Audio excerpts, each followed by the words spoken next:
I think the one thing that I've kind of realized over the years is to prioritize myself. Hmm. And, I'll explain that. What I mean by that is that, I think learning to say no has been an important part of my journey. Say no Okay. to things and to people. I'll give you an example of that. For instance, like I'm not a late night person. I need my sleep and I'm an early riser. So I need that. So I prioritize that. Mm-hmm. And I like to get like some sort of a workout in the morning. It kind of just sets my tone for the day. Yeah. So knowing that those are my priorities, I kind of then push things around that. And life was already a 24-hour cycle before the pandemic hit. Then that Yeah. hit and there were no boundaries anymore. Yeah. So I think that right now it's just about I think prioritizing me, that's and yourself. That is really the only key Okay. to getting through things. Hello and welcome to the Success with Savita podcast, where we share hot tips on how to do life and business without losing your mind. I'm your host, Savita Nanjappa, entrepreneur, high achieving 9 to 5er turned transformational success coach, helping you create a wildly successful business. Come hang out with me and other fabulous humans like you every week for stories and chats packed with a healthy dose of tips, resources, how to's, and real talk. Side effects may include a happier and more confident you with each passing day. Hi, and welcome to the Success with Savita podcast. Joining me today is Tarika Singh. I met Tarika in December 2019 in Mumbai at the launch event of Cool Kanya. Cool Kanya is a career platform for young women, and she and I were mentors on this platform, and we met at this event. And what connected and resonated for me about Tarika was her beautiful smile, of course, but also her infectious energy.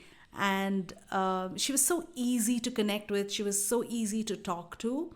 And later, of course, I followed her on social media, and especially during the pandemic, I would watch all her cooking videos, and she made it look so effortless for me. That's something big in my book, if anyone can make cooking look effortless. And today I'm excited to have this conversation with her, bring her on the podcast, because I'm a huge admirer of her work and also her very unique journey, where she's done so many different things and excelled at it all, I would have to say.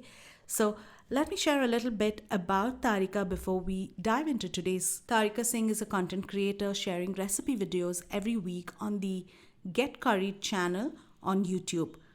Her content has been syndicated across Amazon Prime Video, Daily Hunt, Roku, and MX Player. When she's not dreaming up recipes, she works her day job at a startup currently in stealth mode. In the past, she has held branded content and editorial positions in companies such as Ariana Huffington's Thrive Global India, What's Hot Mumbai, and as a founding member of Yashraj Films Talent Management Division. Join me as I talk to Tarika as she shares her diverse journey with us. Hi, and welcome to the Success with Savita podcast. Tarika, I am so excited to have you here because I cannot tell you how much I wish my career had so many paths like yours does. So, welcome to the Success with Savita podcast. And I'm looking forward to this conversation today. Thank you, Savita. Firstly, it's so great to see you, and I'm really looking forward to it as well. It's so good to see you, firstly, and I'm really excited about this as well. I know. I think last we met before the pandemic, which was December, right? Cool Kanya and everything looked so Yeah, hunky dory, and then life just changed for everyone. So right. unexpected. So, with that, since everyone's heard about your diverse roles in the introduction, what I want to know from you is tell us about your journey so far and what brings you to what you do today from everything that you've done so far. That's really, I mean, I'd love to get started with that, because I find it fascinating that I'm known mostly for the Get Curried work, which is the sharing of recipe videos on YouTube every week that I've Yeah. been doing for over 7 years actually now. So that's the most public part of my work, but it's Mhm. not the bulk of my work. I still balance a full-time job in the digital world in a startup right now, which is in stealth mode. And I actually started my journey as a celebrity manager in Percept many, many years ago. And then I went on to be part of the founding team of Yashraj Films Celebrity Management Division. And Mm-hmm. that's really how my journey has kind of flowed. And I feel like I've kind of flown and brought things from each part of that journey into the other. So Yeah. yeah. Interesting. So, did you naturally how did you transition between roles? It's just like when I look at your career and the work that you do, I feel like you're truly someone who's found who's multi-passionate. You found these different things that you're passionate about, and you're like doing that every day. You know, this myth about do what you love and you won't think you're working. I feel like that's what you're doing. You seem to be doing all the things that you love. How did this happen? Was it organic? What was the journey from each step to the next?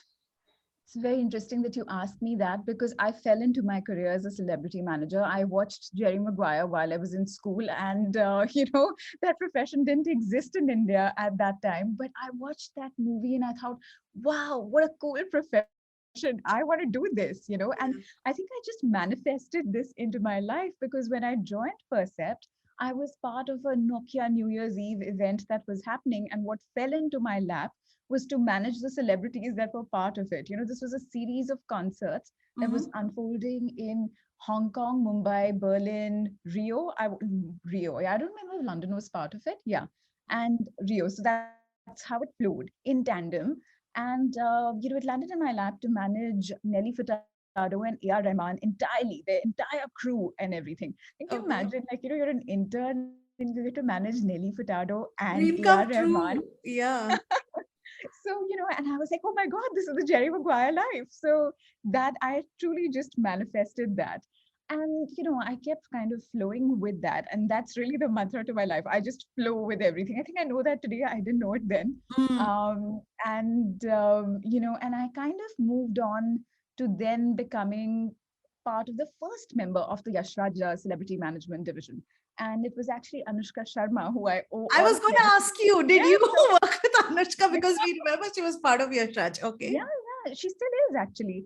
And she was the one actually who took me there. She introduced me to the team at Yashraj, and she had met me, and she said, I think you should. They're setting up this division, and I think you would be the right person. And she introduced me to them. Wow. So all credit to her.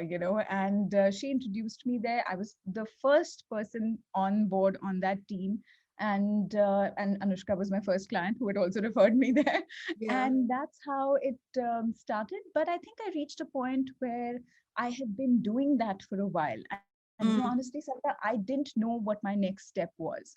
And I Right. understand this is a position of privilege.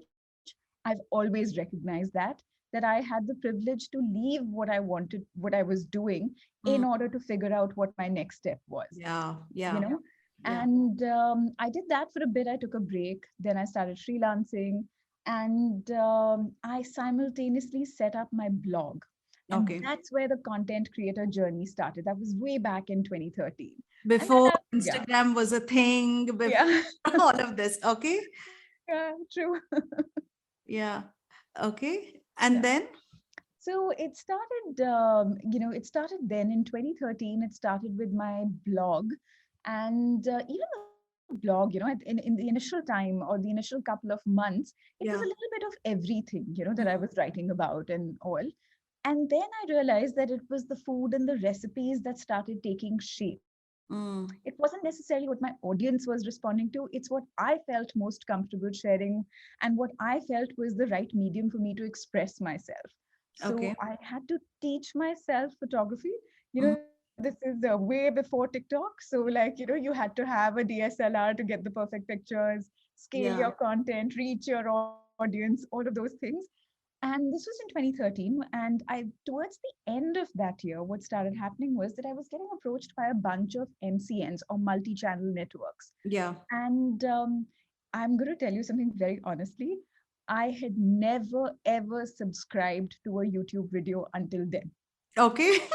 Okay. This is hard to believe, but No, yeah, but it's true. it was still in its those stages, right? It Yeah. was early days. Yeah. Yeah, yeah. And of course, I knew what YouTube was. I would watch videos and everything, but let's just also know that the whole creator universe was not what it is today. Yes. Yes. And so I think I would just go there when I wanted something and things like Mm. that. But I'd never subscribed to a channel. I had no idea that was a thing. So I had a bunch of meetings with these multi-channel networks that had reached out to me and everything.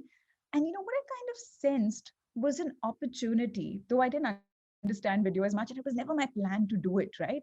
But what I Yeah. sensed was an opportunity to evolve my content and to be able to scale it in a way, right? Mm, mm. And along the way of those meetings, I met the late Rajat Barjatia, Okay. and I fell in love with his vision of Get Curried and what he had in mind for that. Okay. And that's when I said, okay, I said these are the right partners for me to work with. And Mm. that's when I started working on that. And then, from then on, it's been, I've had these various phases of when I've done only content creation, when I've done content creation and a job, or when I've done only a job and left the content creation for a bit. So I've gone through these phases in life. Okay. And so now where you're at, there are two questions I have as you're sharing your story. Number one, were you always into food? Like this was something that you always had a passion for? You were already like dabbling in recipes at home? That's my first question. And the second one is like, did you think before, like when these people approached you, did you think, okay, this may be something I do for a while, we don't know what's going to happen, or you're like, no, I'm all in, let me try this? So two things. One, of course, when it comes to food, and I my blog actually was largely a baking blog. Mm, So that was something that I was into since I was a child. okay. My father will tell you that he has been. He's been the guinea pig for trying a lot of recipes. Even when I was a child, I would just mix anything, put it in the oven, bake it, and then he would have to eat it. He'd be the only person who would eat it. Let's be honest. My mom would Okay. just be like, "No, no, beta," Okay. So that was always a thing for me. Mm, And this was also the time when MasterChef Australia was very big and things like yeah. that, right? Mm, And it had just come into India, and there was this whole food world that had been created. yeah. And so there was that part of it.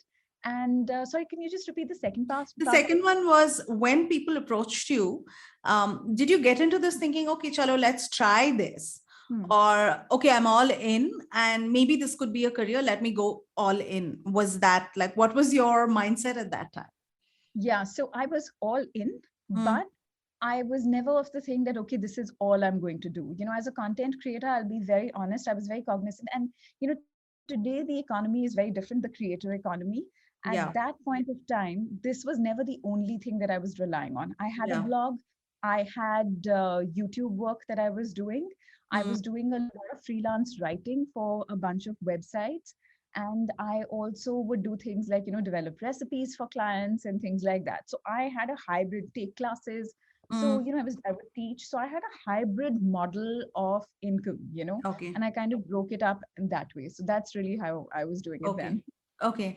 So, what is like, because you're doing so much, and even today, I think you're doing many things, right? I mean, many things, it seems many from the outside, but I think you know exactly what's leading to what and how it all like how you're getting your ducks in a row, so to say. So what is it what is what does it take to be able to do that? Because not everyone can actually pull off being giving equal time to all of those things that they like.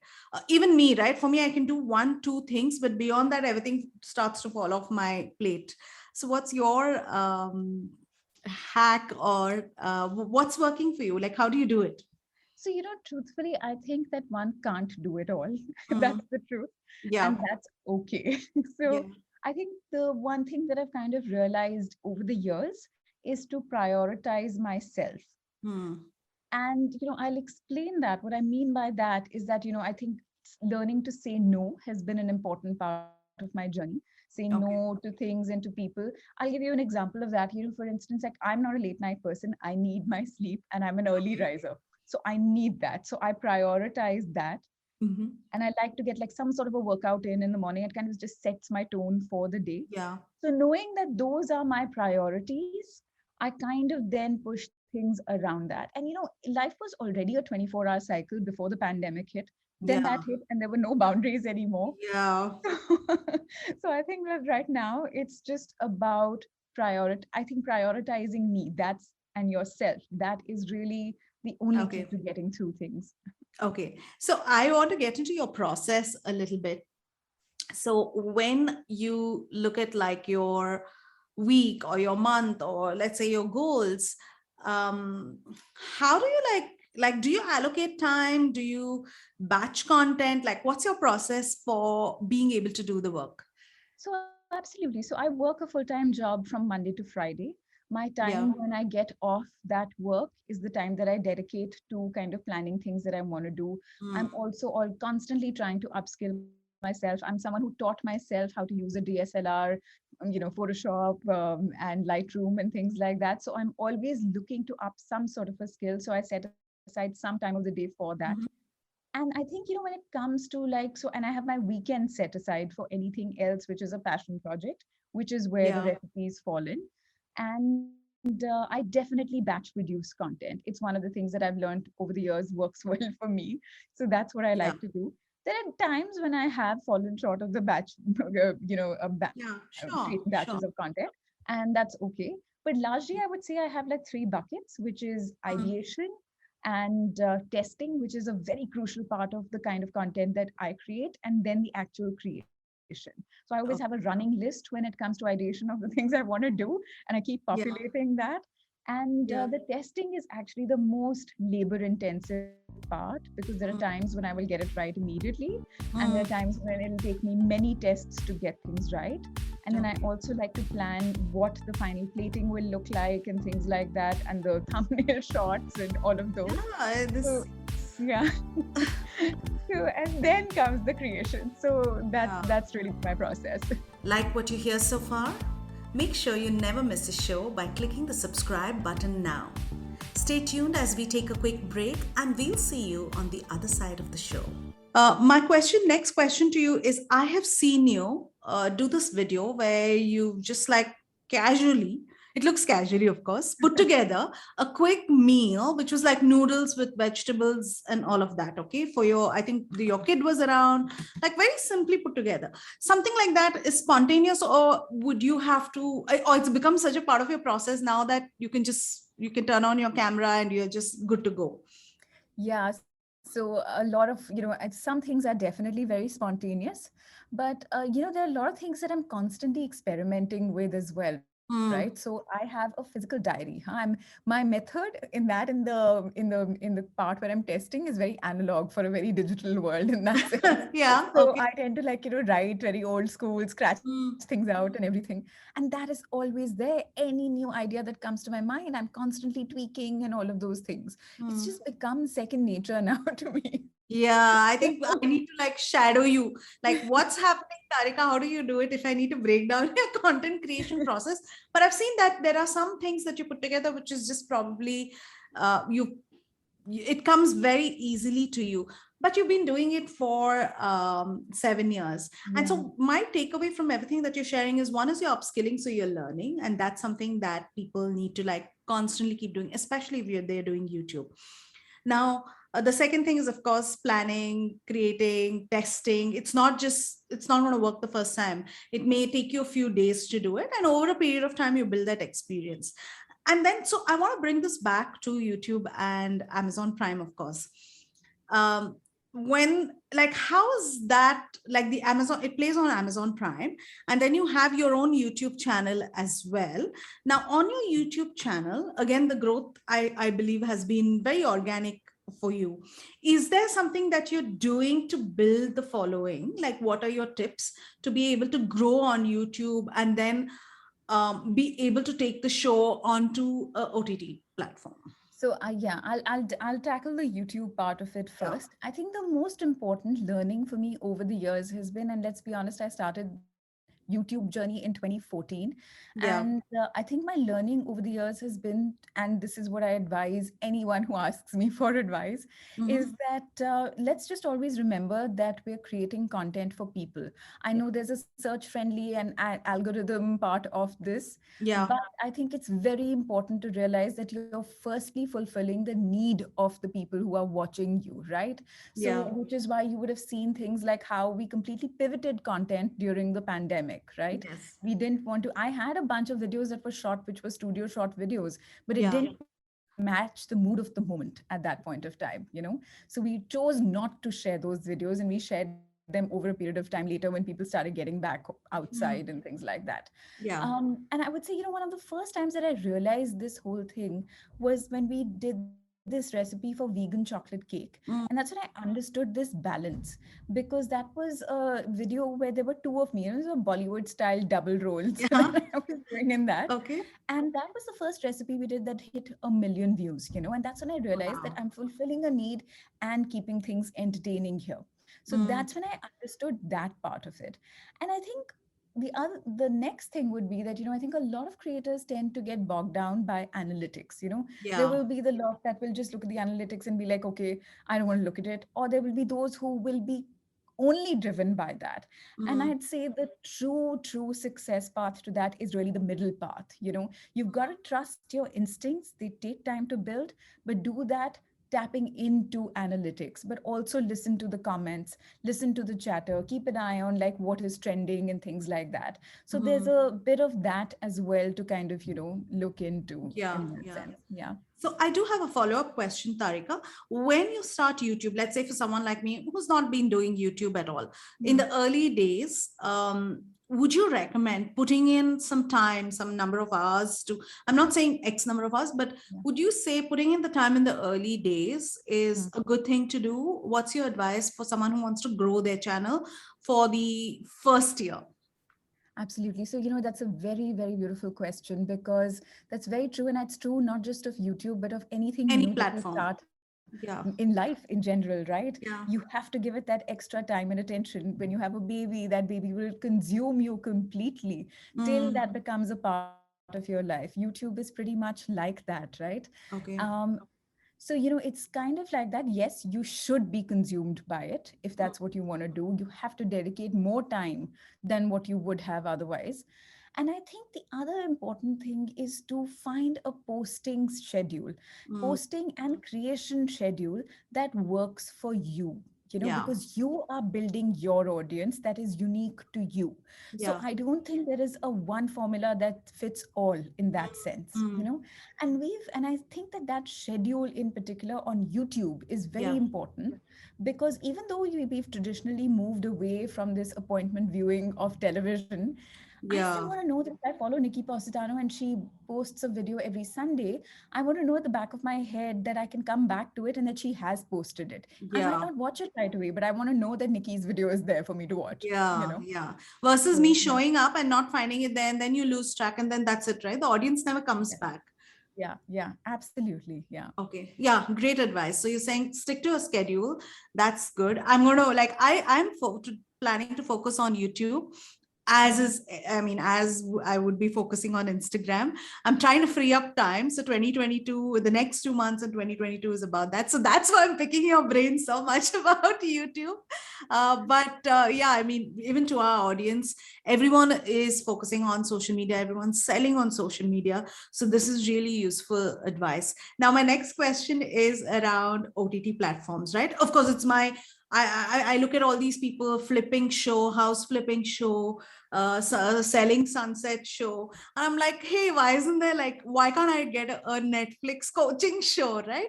If there can be a wedding show. So if someone dreams about having a show on an OTT platform, what's your advice to them? How do they go about it? Or is it So, too hard? Don't even try. no, I would never say that. And I think, the opportunities are always growing. And at this point of time in India, there are so many OTT platforms. I would say, firstly, don't get bogged down by the one or two that you know of. Like, don't just restrict your dream to Amazon and Netflix. If it doesn't Yes. happen, you should be disappointed, because there are Mm, so many more launching and doing equally well and building an audience for themselves. So, yeah. don't get bogged down by that. Okay. Secondly, I think, your pitch is very important. Your pitch, you have to talk and pitch like you would want to be pitched to yourself. And Mm, there's a process, every pitch that, like in any business, right? A pitch that might not work out is a learning experience, is a mm, stepping stone. So treat it that way. In our case, it was not something that was part of our plan initially, right? But we kind of flowed into it as the market was growing and things like that. And that's how we ended up syndicating it.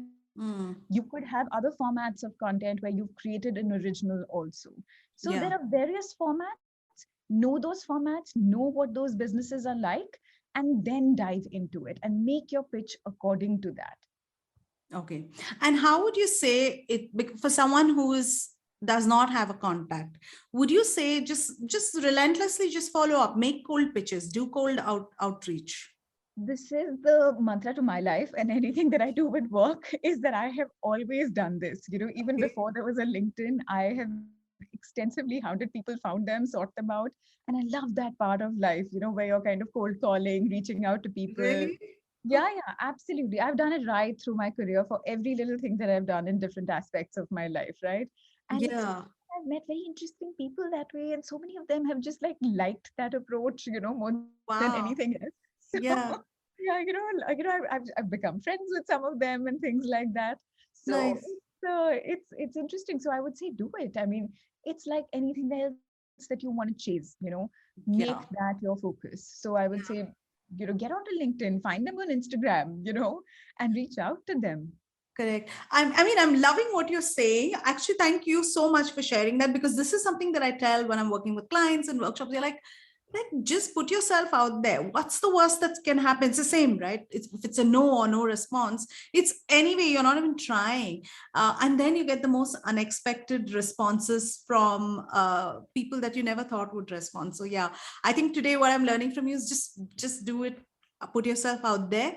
Um, One of my earlier interviews with Anupama Chopra, she said her best piece of advice is to just follow up till people say no to your face, right? Until then, don't give up. Yeah. So, Absolutely. Yeah, and I mean, she's of course in the same universe of yeah. Bollywood and things like that, right? And I always tell people, whoever comes to me and says, I reached out to someone, I didn't get a response. I said, do you realize how much they have on their plate? This is Yeah. one tiny little part of it, right? You want to make yourself heard. You want to place your importance in that person's life. So Anupama, when she's saying that, I love her. I mean, I've been Yeah. part of her journey as well when she started Wow. Okay. like that. Film Companion is so great, and I love how she's built it over the years. And I've known her since even before that when she was working on television. Yeah. I'm saying you're resonating with me about her. So she says follow up, and you're saying just put yourself out there. Absolutely. And I think that's great advice from the world of Bollywood because, I mean, if it works there, it should work in a lot of places. Yeah, absolutely. Yeah. So with that, I do want to ask you this. I know you've said that you learned everything I mean, each of them kind of tie in nicely the roles that you played. But are there some specific things that stand out in that you learned in one part of your work, which actually helped you in another area? I want to say, firstly, like I think in the early part of when I had kind of switched to creating content and things like that, is when I would always be looked at with like a lot of surprise. People would look at me and be like, oh, you changed careers, you changed. Like that change was such a big thing for them and everything, right? Mm, For me, I felt like this was just an extension of my personality, right? I mm, didn't think that I was a different person when I was a celebrity manager. I was just tapping into different skills, and I mm, was doing a different set of was tapping into a different set of skills, some of which I had to build from scratch when I yeah. moved on to content creation, right? So Yeah. I think the most important thing is to work on that core set of skills for yourself. Yeah. And whatever you do in life is never done to waste in that sense, right? So, like as a celebrity manager, the most important things are people management, Yeah. time management, Mm, and negotiations. So those are the things I kind of brought with me into my content creation journey. And like negotiating for yourself, I was negotiating for others, and I was good at negotiations. I think I had to make a conscious effort to negotiate well mm, for myself then. yeah. Was that harder? It was a process. It was a process. It's Yeah. something that I had to do very consciously, and be like, oh, I have to get a better deal for myself. Yeah, yeah, it's challenging. I think a lot of people seem to do it well for others, but when it comes to asking for yourself, people feel like, not good about it. But Yeah. yes, like you said, it's a process. And I think your learning curve has been like all the time. It's like you're scaling your learning curve all the time. From what I see of your journey, it must have not been, I mean, there's so many different skills you've picked up along the way. So with that, I do want to ask you a day in your life. I know you shared a little bit of that. What does a crazy day in your life look like? A normal day, not crazy. Let me rephrase. Normal day in your life look like. A day in my life is constantly changing. And I think ever since the pandemic hit, I've kind of realized that I don't want to have very strict boundaries of what I do and things like that. So right now, my routine is very different from what it was like, let's say, during the lockdown. I'm an Yeah. early riser. So I like to wake up and I take a while before I'm ready to talk to anybody. I want Okay. that initial time to myself. I'm not saying that I don't look at my phone. I do look at my phone. It's a habit that I want to Yeah. work out of. But I don't fall into the social media thing that early in the morning. Like I Mm, stay on that, but I do look at my phone, in mm, general. mm. And then I like to get some sort of a workout in. And I think during this whole process of like working from home, one of the things that's been very important to me has been to get dressed for work. I feel like Yeah. that sets my mood. I'm, Mm, I can't speak for everyone, but like I feel like then I'm in work mode in that sense. yeah. Yeah. Having said that, when my day is ending, I like to change out of that to give, because there's no physical boundary now, right? Yes. Work and home Yes. and things like that. So this becomes my boundary to change into work clothes and to change out of them. That becomes Yeah. my boundary. And Yeah. then I like to take that time out to either do something for myself, talk to a friend, cook a meal, test something, or I have some sort of upskilling happening.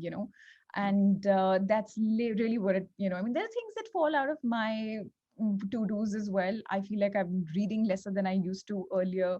I Mm, don't watch as much as I'd want to on OTT, yeah. but it's okay. You can't really do Yeah. it all, like I said right in the Yeah. beginning. Yeah. So Absolutely. So, what's a mantra in your life? This is a fun question I like to ask everyone. my mantra is just to flow. Flow is my mantra. It's at the center of everything that I do. Mm, And I think that, I mean, yeah, that's really it for me. Just to flow with everything that's happening around me. Yeah. yeah. Okay. I think I like it's because earlier you shared that now when you look back, that's also been what you've been doing. So yeah, a great thing to understand. And I think that's an unusual answer as well. A lot of people are like, this is my mantra in life, right? It's very quote. But this is an interesting take. And I do want to ask you what's so far, like, what's the best business lesson you've learned? I think the best business lesson is also the same as my best life lesson, is to trust my instinct and my intuition. Whenever Mm, I haven't done that is when I have kind of been let down. So that yeah. is something that I've just learned to do. That's what works for me for sure. Definitely. Okay. Right. I feel like I'm resonating with so many of your answers because intuition is something that I have always felt when I messed up, when I look back, it's because I didn't listen to my intuition. Yeah. It's so true. Like listen to your intuition and it's always like trying to keep you safe. And then with that, as we come to the end of our interview, I really have so much to ask you. But as we come to the end, I want to ask you your advice to our audience, which is largely women and largely women in business. What's your advice? What's like something that you wish you knew when you started? And what is your message to my audience? Sorry, 1 second. There was a message that flashed here saying my internet connection is unstable right now. 1 second. I just want to make sure this is all okay right I now. can hear you good though. Okay, great. So if you just repeat the question, I'll take it again. Yeah. So as we come to the end of our interview and we wrap this up, while I don't want to let you go so fast, but I have to. So, what's your advice to our audience, which is largely women in business? What's your advice to them about anything? I mean, anything that you've learned, anything that you wish you knew when you started out? Wow, I don't know whether I have that much advice to give. I just want to say I love all of us women entrepreneurs. Even if you're not an entrepreneur, I just think womanhood is such a bond and a community in itself that I Yeah. think that's wonderful. To anybody who is a female entrepreneur, I think I'd say that, build your tribe. Now, your tribe could be your family, your friends, your colleagues, whatever. Find your tribe. That tribe is what keeps you going. Entrepreneurship is a tough journey. There is a lot of hustling involved. The there's a lot of everything involved. You leave a 9 to 5 job to kind of work 24/7, right? Yes, so true, so true. So build that tribe, you'll need them. And to women in general, I'd say, if we did this one thing of like, for every rupee that we're spending, think about another friend or acquaintance whose business you could be spending that rupee on instead Mm, of the big businesses. I think that's a yeah, big win in life, right? We are yeah. supporting people in that sense. It's Wow. That's just what I would say. I love your advice. I mean that's so true that you could be supporting another business. So thank you so much for sharing not just your advice but your story. I hope I'm going to be able to follow some of your hacks for YouTube and yeah, and my biggest takeaway of course is to put yourself out there, follow your heart. I think that's something that you've done so well. And thank you so much for today for being so generous with your time. And I love your energy. We are going to be cheering you on, following you, and cooking up a storm, hopefully, because you make it look easy. And I love that about you. So thank you so much for today. Thank you so much. I've loved being here. It's been great to talk to you again. I'm having flashbacks of the evening when we met and we Yeah, chatted like this as yeah, well. yeah. So it's so great. Thank you for reaching out to me and thank you so much. Call me anytime. Yes, of course. You're welcome. And all the best to you. And I'll say bye now. Same. Thank you. Thank you for listening to the podcast. If you like this episode and you want more, you can go to the show notes on my website, which is successwithsavita.com/podcast. If you like what you've heard so far, I would be grateful to you if you could leave me a 5-star review, subscribe to this podcast, and share with a friend who may find this useful. You can also follow me on my Instagram at Success with Savita and DM me any questions you may have, and I will be happy to answer them for you. Until the next episode, believe in yourself and all the best to your success.